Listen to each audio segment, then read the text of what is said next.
সবাইকে স্বাগতম আমাদের আজকের বিষয় লেখচিত্র। তাহলে শুরু করা যাক। তাহলে একটি সমীকরণ ধরি। কি ধরা যায়? ধরি y সমান 2x যোগ 1। সমীকরণটি x ও y এর মাঝে সম্পর্ক প্রকাশ করে। তাহলে যদি x সমান 1 হয় তবে y হবে 1 এর দ্বিগুণ যোগ 1 অথবা 3। অর্থাৎ x এর যে কোনো মানের জন্য y এর একটি নির্দিষ্ট মান থাকবে। এখন আমরা x ও y এর মানের জন্য একটি ছক আঁকি এবং x এর কিছু মান নেই। ধরি x সমান ঋণাত্মক 1, তাহলে y হবে ঋণাত্মক 1 এর দ্বিগুণ যোগ 1 অথবা ঋণাত্মক 1। x এর মান যদি 0 হয় তবে y হবে 0 যোগ 1 অথবা 1। x এর মান যদি 1 হয় তবে y এর মান হবে 2 যোগ 1 অথবা 3।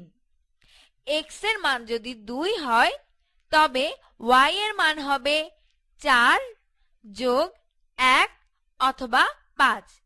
এভাবে x এর যে কোনো মানের জন্য y এর একটি মান পাওয়া যাবে। লক্ষ্য করি আমাদের ছকে x ও y এর প্রাপ্ত মানগুলি বসিয়ে আমরা একটি লেখচিত্র আঁকতে পারি। প্রথমে আমরা পরস্পরের উপর লম্ব এমন দুইটি সরলরেখা আঁকি, যার একটি x অক্ষ এবং অপরটি y অক্ষ। অক্ষ দুইটিতে 1, 2, 3, ঋণাত্মক 1, ঋণাত্মক 2, ঋণাত্মক 3 এইভাবে কিছু বিন্দু নেই।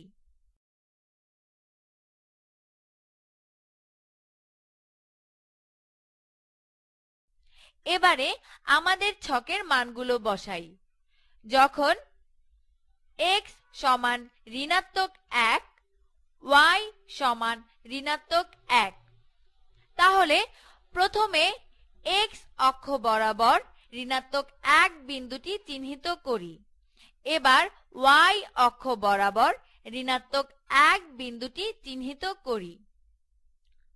এভাবে বন্ধনীর ভিতরে ঋণাত্মক 1, ঋণাত্মক 1 বিন্দুটি পাওয়া যাবে। আরেকটি বিন্দু নিয়ে দেখা যাক। ধরি আমরা 0,1 বিন্দুটি ছক কাগজে বসাতে চাই। তাহলে x অক্ষের 0 বিন্দু বরাবর y অক্ষের 1 বিন্দু চিহ্নিত করি। এভাবে ছকে প্রাপ্ত অন্য বিন্দুগুলো বসানো যাবে। এখন লক্ষ্য করি এই বিন্দুগুলি একটি সরল রেখা তৈরি করছে। সরল রেখাটি আঁকার পর দেখা যাচ্ছে রেখাটি আমাদের চিহ্নিত বিন্দুগুলোর মধ্য দিয়ে যাচ্ছে। অর্থাৎ x এর যে কোনো মানের জন্য y এর যে কোনো একটি মান পাওয়া যাবে, তা এই রেখাটির উপর অবস্থিত। তুমি x এর মান 1 কোটি নিলেও y এর একটি মান আসবে। অর্থাৎ এই রেখাটি x ও y এর সকল মান প্রকাশ করে, যা আমাদের সমীকরণটিকে সিদ্ধ করে। এখানে লক্ষণীয় যে x এর মান পূর্ণ সংখ্যাই হতে হবে এমনটি নয়, এটি ভগ্নাংশ অথবা ধ্রুবকও হতে পারে। সেক্ষেত্রে আমরা y এর একটি মান পাব। এবার আরেকটি উদাহরণ দেয়া যাক।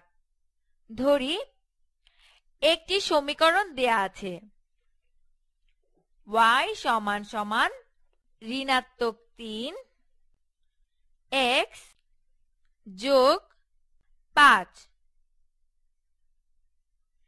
এখন আমরা আগের মতোই দুইটি অক্ষ আঁকি, অর্থাৎ x অক্ষ এবং y অক্ষ। x ও y এর মান নির্ণয় করার জন্য এখন আমরা একটি ছক আঁকি। x এর মান ঋণাত্মক 1 হয় যদি, তবে y হবে 8। x সমান 0 হলে y 5। x এর মান 1 হলে y এর মান হবে 2। x সমান 2 হলে y সমান 1। এবারে এই বিন্দুগুলি গ্রাফে বসানো যাক। যখন x সমান ঋণাত্মক 1, তখন y সমান 8। বিন্দুটি গ্রাফে চিহ্নিত করি। এভাবে 0, 5, 1, 2, 2, 1 এই বিন্দুগুলিও গ্রাফে বসাই।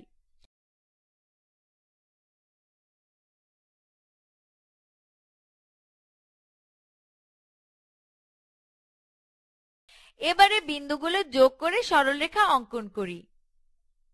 লক্ষ্য করি আমাদের সমীকরণটি সিদ্ধ করে এমন সকল বিন্দুই সরলরেখাটির উপর অবস্থিত হবে। এবারে আমরা সরলরেখাটি লক্ষ্য করি।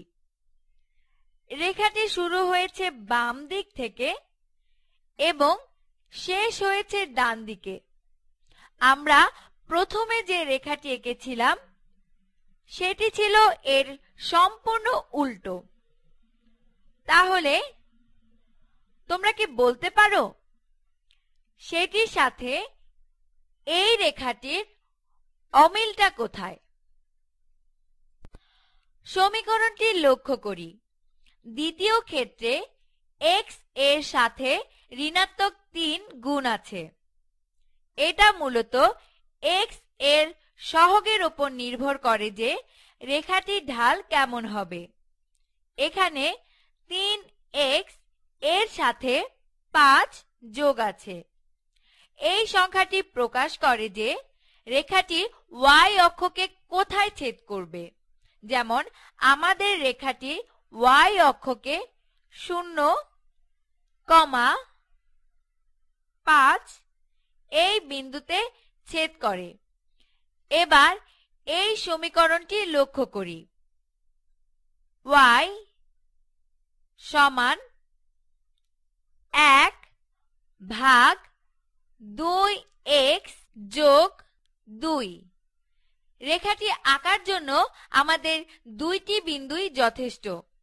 যখন x সমান 0, y সমান 2 এবং x সমান 2, y সমান 3, এখন আমরা একইভাবে দুইটি অক্ষ আঁকি এবং বিন্দুগুলি বসাই।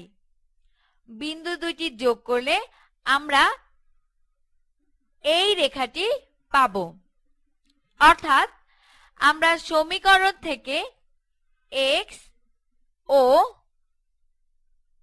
y এর মান বের করে বিন্দুগুলি গ্রাফে বসিয়ে খুব সহজেই রেখাটি আঁকতে পারি।